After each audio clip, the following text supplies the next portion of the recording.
ভাইরা আমার, আল্লাহ পাক রব্বুল আলামিন আমাদেরকে আশরাফুল মাখলুকাত তথা সৃষ্টির সেরা জীব হিসাবে পৃথিবীতে পাঠিয়েছেন। আমাদের ভাগ্য এত ভালো, সৃষ্টির মধ্যে আমরা সেরা জীব। আল্লাহ পাক রব্বুল আলামিন যেই নবীর উম্মত করে আমাদেরকে দুনিয়াতে পাঠিয়েছেন, ওই নবীও সর্বশ্রেষ্ঠ নবী। আল্লাহ পাক রব্বুল আলামিন আমাদেরকে যেই ধর্ম দিয়েছেন, সেই ধর্মের নাম হলো ইসলাম। সমস্ত ধর্মের মধ্যে ইসলাম ধর্ম হলো সবচেয়ে দামি ধর্ম। আল্লাহ পাক রব্বুল আলামিন আমাদের দুনিয়ার জীবনে চলার জন্য যেই সংবিধান দিয়েছেন আল কোরআন, সমস্ত আসমানি কিতাবের মধ্যে সেই কিতাবটা সর্বশ্রেষ্ঠ। এতগুলা দামি সম্পদ যেই ঘরের মধ্যে আছে, এই ঘরের মালিক যারা এই ঘরে বসবাস করে, তারা কি নাক ডাকিয়ে ঘুমানো তাদের দ্বারা সমুচিত হবে, না একটু কানটা খোলা রাখতে হবে? কেন খোলা রাখতে হবে? চোরের নজর, চোরের থাবা আপনার ঘরে পড়তে পারে। এই জন্য দেখবেন বারে বারে ইহুদি ধর্মকে নিয়ে কেউ কটাক্ষ করে না, বৌদ্ধ ধর্মকে নিয়ে কেউ কটাক্ষ করে না, হিন্দু ধর্মকেও কটাক্ষ করে না। সব ইসলামের শত্রুদের টার্গেট হলো ইসলাম। ইসলামের দিকে তাদের নজর, ইসলামের নবীর দিকে তাদের নজর, ইসলামের কোরআনের দিকে তাদের নজর। কারণটা হলো দামি সম্পদ এই ঘরের মধ্যে আছে। আল্লাহ পাক রব্বুল আলামিন আমাদের নবীকে সারা পৃথিবীর জন্যে, বিশ্ববাসীর জন্যে, শুধু মানুষ নয়, এই পৃথিবীতে যা কিছু আছে সকলের জন্যে আল্লাহ তাআলা আমাদের নবীকে একজন দয়াময়ী হিসাবে, দয়ালু হিসাবে আল্লাহ তাআলা পৃথিবীতে পাঠিয়েছেন। আমাদের নবী এমন নবী, যেই নবীর শান আর মান আল্লাহর কাছে এত বেশি। আদম থেকে নিয়ে ঈসা পর্যন্ত যত নবী দুনিয়াতে এসেছেন, রাসূল করিম সাল্লাল্লাহু আলাইহি ওয়াসাল্লাম উনি ব্যতীত, মুহাম্মদুর রাসূলুল্লাহ ব্যতীত, আদম নবীর নাম থেকে যদি প্রথম অক্ষরকে বাদ দেওয়া হয়, তাহলে এই নামের কোনো অর্থ থাকে না।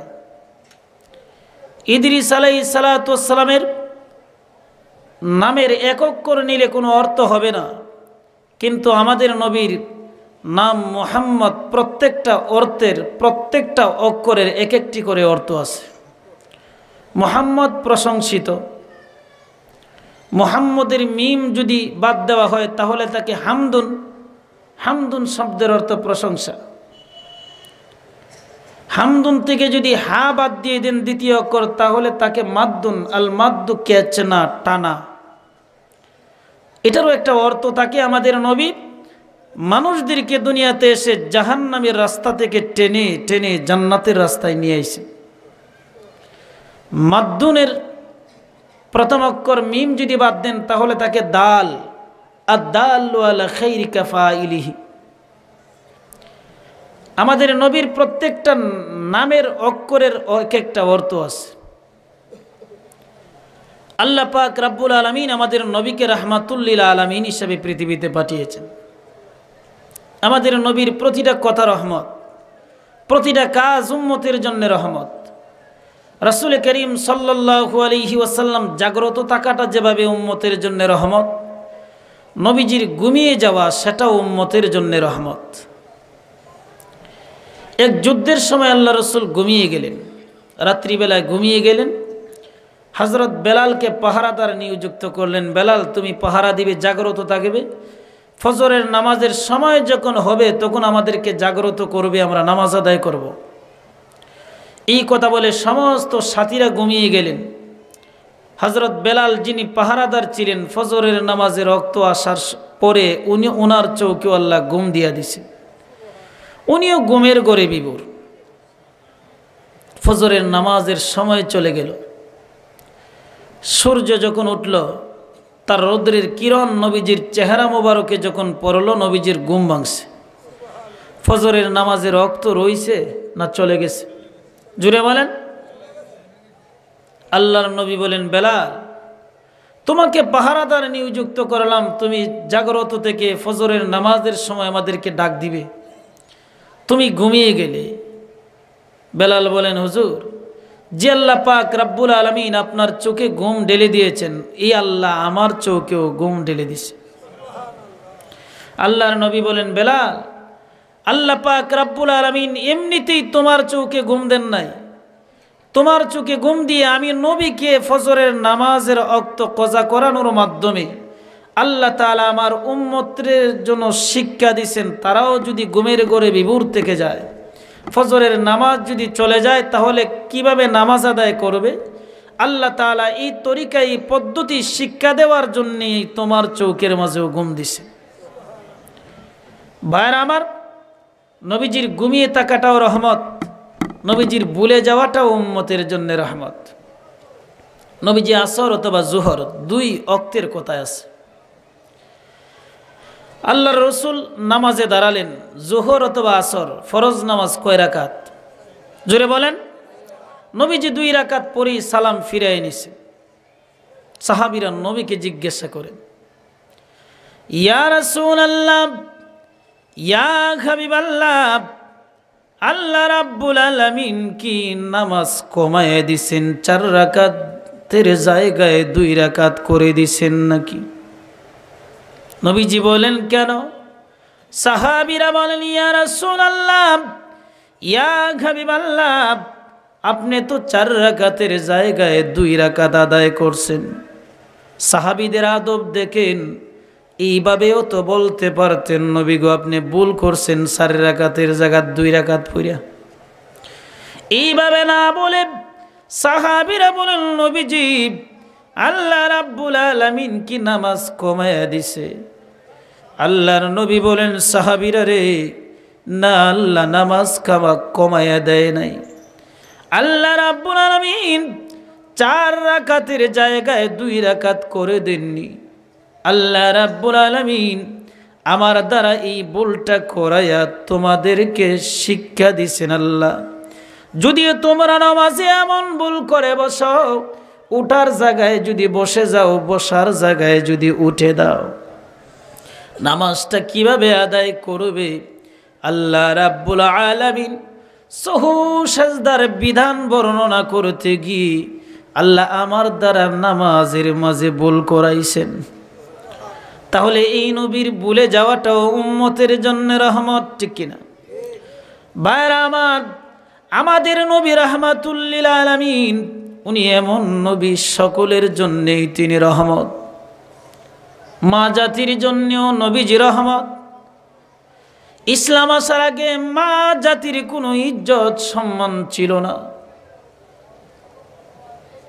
অবহেলার পাত্র মনে করা হতো।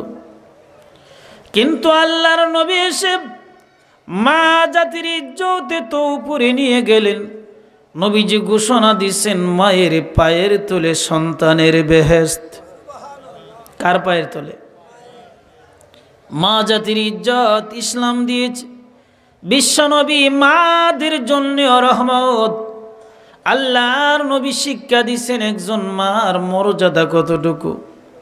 গর্ভধারণীর মার মর্যাদা তো আছে, ওই দুধ পান যার কাছ থেকে করলেন হালিমাতু সাদিয়া, ওনার সম্মান আর মর্যাদা কতটুকু তাও নবীজি দেখায় দিলেন। একবার এক মহিলা নবীজির কাছে আসলো। আসার পরে নবীজি দাঁড়িয়ে গেলেন। মহিলা যখন বসবেন, নবীজির রুমালটা বিছায় দিলেন মহিলা বসার জন্যে। আদব রক্ষা করে নবীজি তার সাথে কথা বললেন। আবার মহিলা যখন চলে যায়, নবীজি সম্মানার্থে অস্তে অস্তে উঠেন। রাস্তার দিকে তাকাইয়া নবীজি চোখের পানিও ছেড়ে দিলেন। সাহাবীরা বলেন, ইয়া রাসূলুল্লাহ, ইয়া হাবিবাল্লাহ, এই ভাগ্যবতী মহিলাকে যার জন্য আপনি উঠে দাঁড়ালেন, যিনি বসার জন্য নিজের রুমালটা বিছায় দিলেন, যার পথের দিকে তাকাইয়া চোখের পানি আপনি ছেড়ে দিলেন, ওই ভাগ্যবতী মহিলাকে একটু জানতে চাই। আল্লাহর নবী বলেন, সাহাবীরা রে, উনি হলেন আমার দুধমা হালিমাতুস সাদিয়া, যার স্তনের দুধ খেয়ে আমি বড় হয়েছি, যার কুলে দীর্ঘ 5টা বৎসর আমি লালিত পালিত হয়েছি, যার কারণে আমি উঠে দাঁড়ালাম, যার জন্যে নিজের রুমালটা বিছায় দিলাম, যেই রুমালে জিবরাইল ফেরেশতাও বসে না। রাস্তার দিকে তাকাইয়া চোখের পানি কেন ছেড়ে দিয়েছি জাননি? আমি আমার দুধমার হক আদায় করতে পারিনি বিদায় চোখের পানি আমি ছেড়ে দিয়েছি। ভাইরা আমার, ওই মা জাতির জন্য নবীর রহমত। শুধু কি মা জাতির জন্য নবী রহমত? না না, মা জাতির জন্য শুধু নবী রহমত নয়, বিশ্ব নবী মেয়ে জাতির জন্যও রহমত। ইসলাম আসার আগে নারীর কোনো সম্মান ছিল না। ইসলাম আসার আগে যদি কোনো লোককে সংবাদ দেওয়া হইতো তোমার মেয়ে সন্তান জন্ম নিছে, যাল্লা ওয়াজহু মুসওয়াদ্দান ওয়া হুয়া কাযীম, চেহারাটা তার কালো হয়ে যেত, রাগে শরীরটা ফেটে যেত। কি করব? তাকে আদর সোহাগ দিয়ে লালন পালন করব না জিন্দা দাফন করে ফেলবো, এটা ভাবতে থাকতো। ভাইরা আমার, জীবিত দাফন তাদেরকে করে দেওয়া হতো, ঠিক কিনা? কিন্তু আল্লাহর নবী এসে এই মেয়ে জাতির ইজ্জত আর সম্মান এত উপরে নিয়ে গেলেন। আল্লাহর নবী বলেন, কারো যদি 2টা মেয়ে হয়, তাকে যদি আদর সোহাগ দিয়ে লালন পালন করে যোগ্য স্বামীর কাছে বিবাহ দেয়, আল্লাহর নবী বলেন ওই মেয়ের বাবার জান্নাতের জিম্মাদার আমি নবী হয়ে গেলাম। যে মেয়ে জাতিকে দাফন করা হতো জীবিত, এই মেয়ে জাতির এত সম্মান, আল্লাহর নবী মেয়ে জাতির জন্য রহমত, ঠিক কিনা? কথা বলেন। কারণ এই মেয়ে জাতির ইজ্জত আর সম্মান ইসলাম একমাত্র দিয়েছে, ইসলাম আসার আগে ছিল না। আমরা আর মহিলারা এখন সমান অধিকারের দাবিদার, সমান অধিকার চায়। বাঙ্গা করে থাকবো না, স্বামীর কথা মানব না, সমান অধিকারের আন্দোলন চলছে। ভাইরা আমার, সারা জীবন যদি আন্দোলন করে পুরুষ আর মহিলা সমান হওয়া কি সম্ভব? কথা বলেন। সমান কিভাবে হইব? শক্তির দিক দিয়ে সমান হইব, আকৃতির দিক দিয়ে? আরে পেশা পর্যন্ত একজাত না নারী আর পুরুষের। এক লোক ডায়াবেটিস আক্রান্ত, উনি চিকিৎসার জন্য গেলেন ডাক্তারের কাছে। ডাক্তার বলে দিল, আগামীকালকে তুমি খালি পেটের পেশাব নিয়ে আইও। ডায়াবেটিস যারা আক্রান্ত পেশাব পরীক্ষা করে কিনা? ডাক্তার তো একজন আসুনি আমার সামনে। তো উনি কী করলেন? বাড়িতে এসে সকালবেলা ঘুম থেকে জাগ্রত হয়ে বোতল ভর্তি করছে পেশাব দিয়া, ডিফা না লাগে ওই ফালঙ্গের নিচে রেখে দিছে।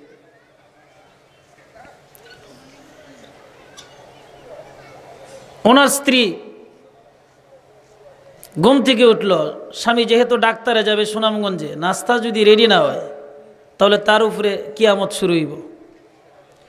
এই জন্যে এই মহিলা খুব তাড়াহুড়া করে পালং থেকে যখন পা নিচে দিছে মাটি, পার মাঝে লাইগা পেশাবের বোতল পড়ে গেছে।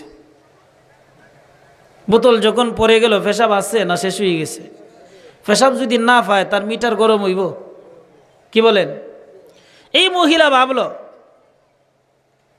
পেশাবই তো, নিজের পেশাব ভর্তি করে রাখছে বোতল। স্বামী নিজের পেশাব মনে করে নাস্তা রাস্তা কইরা এই বোতল নিয়ে ডাক্তারও গেছে। এখন ডাক্তার পেশাব পরীক্ষা করলো, পরীক্ষা করে যখন রোগীর সামনে আইছে, ডাক্তার মুসকি মুসকি আসে। ডায়াবেটিস আক্রান্ত রোগী জিগায়, আপনি হাসেন কেন? আমার ডায়াবেটিসের খবর দেন, কি অবস্থা? ডাক্তার বলে, ডায়াবেটিসের খবরটা একটু পরে দিব, আগে 6 মাসের গর্ভ কিভাবে হইছো এটার কারণটা বলো। এই পেশাব কি বেটার না তার বউর? কথা বলেন। পেশাব পর্যন্ত একজাত না। এই নারী আর পুরুষ সারা জীবন আন্দোলন করলে মহিলারা পুরুষের সমান হইতে পারবো? নারী জাতির কোনো ইজ্জত সম্মান ছিল না। আল্লাহ পাক রব্বুল আলামিন নবীর মাধ্যমে নারী জাতির মর্যাদা এত উপরে নিয়ে গেছেন। মা যদি হয় তার পায়ের নিচে জান্নাত, আর যদি মেয়ে হয় তাকে লালন পালন করে যদি যোগ্য স্বামীর কাছে বিবাহ দিতে পারে তার জন্য জান্নাত ওয়াজিব। নবীজি মাদের জন্য রহমত, বিশ্বনবী মেয়েদের জন্য রহমত, বুড়াদের জন্যও বিশ্বনবী রহমত।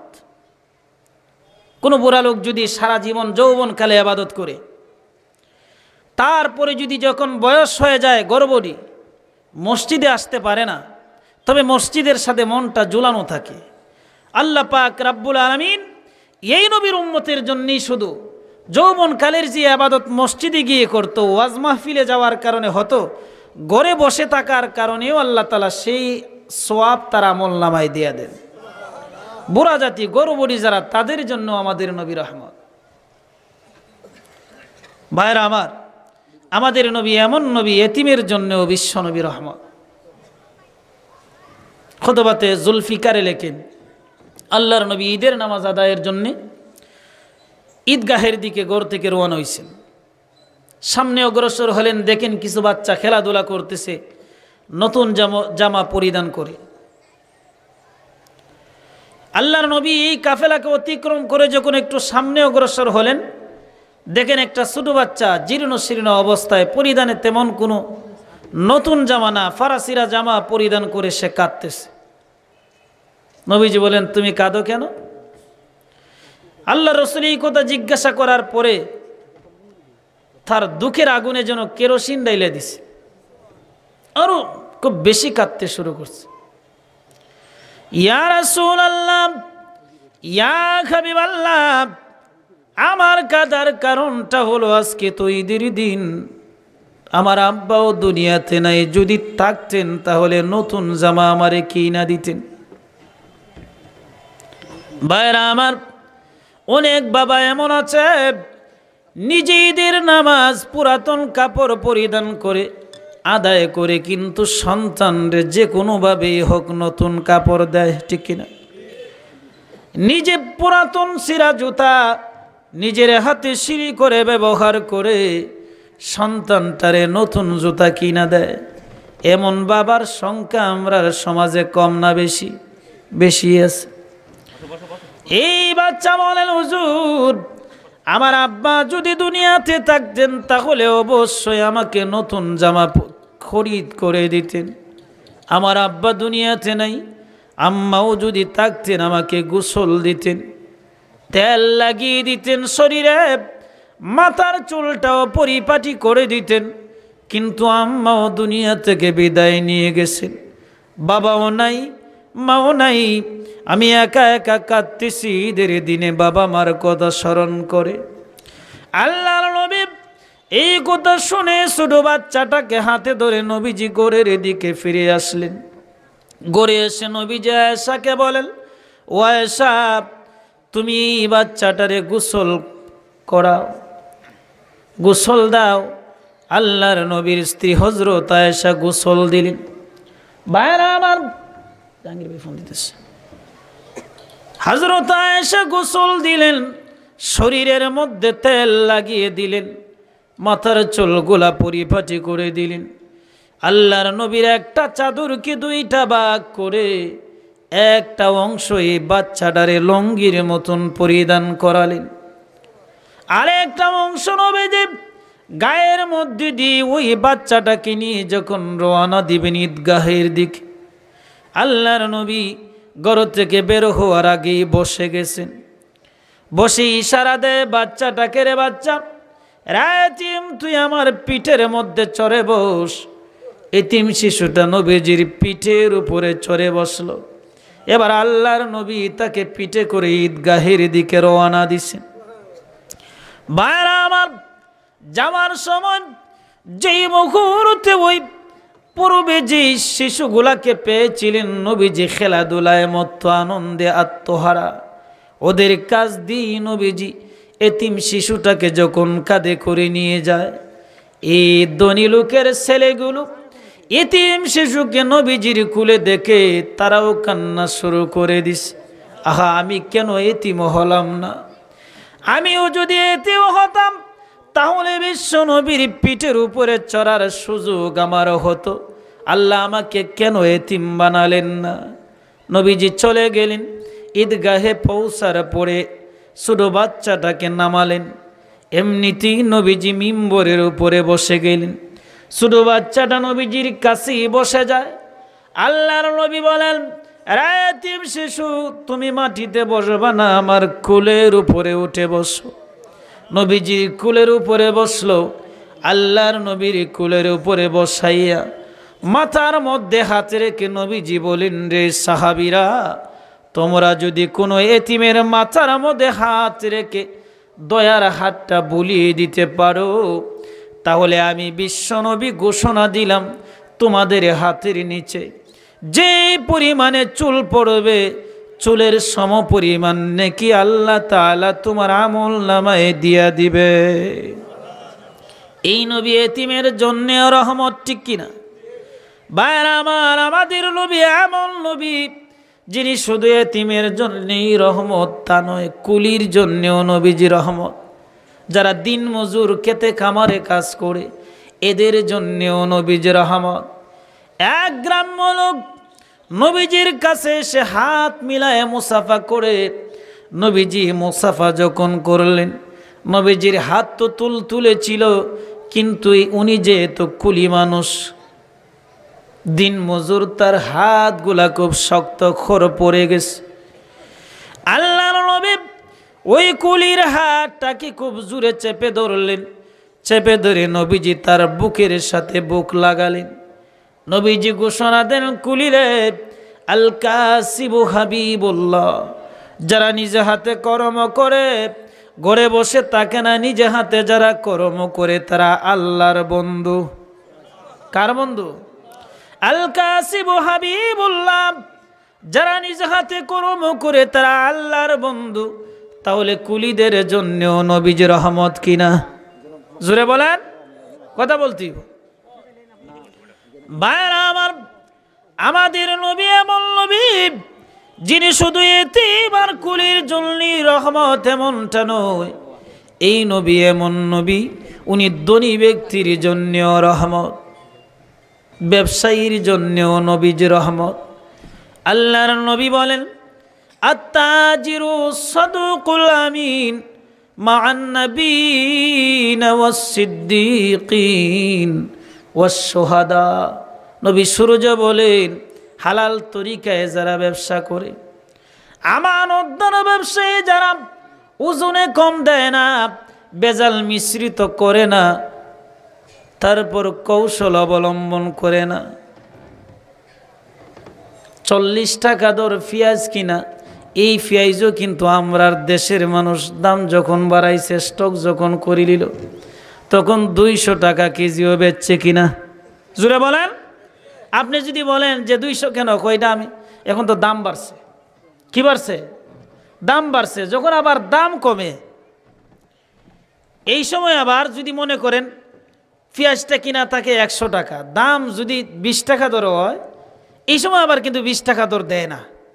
আসেননি এমন কোনো ব্যবসায়ী যে দাম কমছে আমিও কমাইলিছি, এই সময় যদি বলেন যে পেঁয়াজ তো 20 টাকা কেজি, তুমি 100 টাকা কেন বলো, ওইটা বেশি দামে কিনা। আগে কি বলছে? আগে 20 টাকায় কিনে 200 টাকা বেচলো, কয় দাম বাড়ছে। আর এখন বলে কি, হুজুর এলে স্টেজও নিয়ে আও, স্টেজও নিয়ে আও, স্টেজও নিয়ে আও। রাখো রাখো, নারাই দিবা না ফুরি, হুজুর স্টেজও আক, দেখুন হুজুর কেতা করুন, নারায়টা একটু ফরে দেও, হুজুর স্টেজও আন, হুজুর আসেন, আমি কিন্তু অতিথি না, আমি এখানে রই, আসেন আপনি হুজুর স্টেজও আসেন, স্টেজও আসলেই আমার আলোচনা শেষ।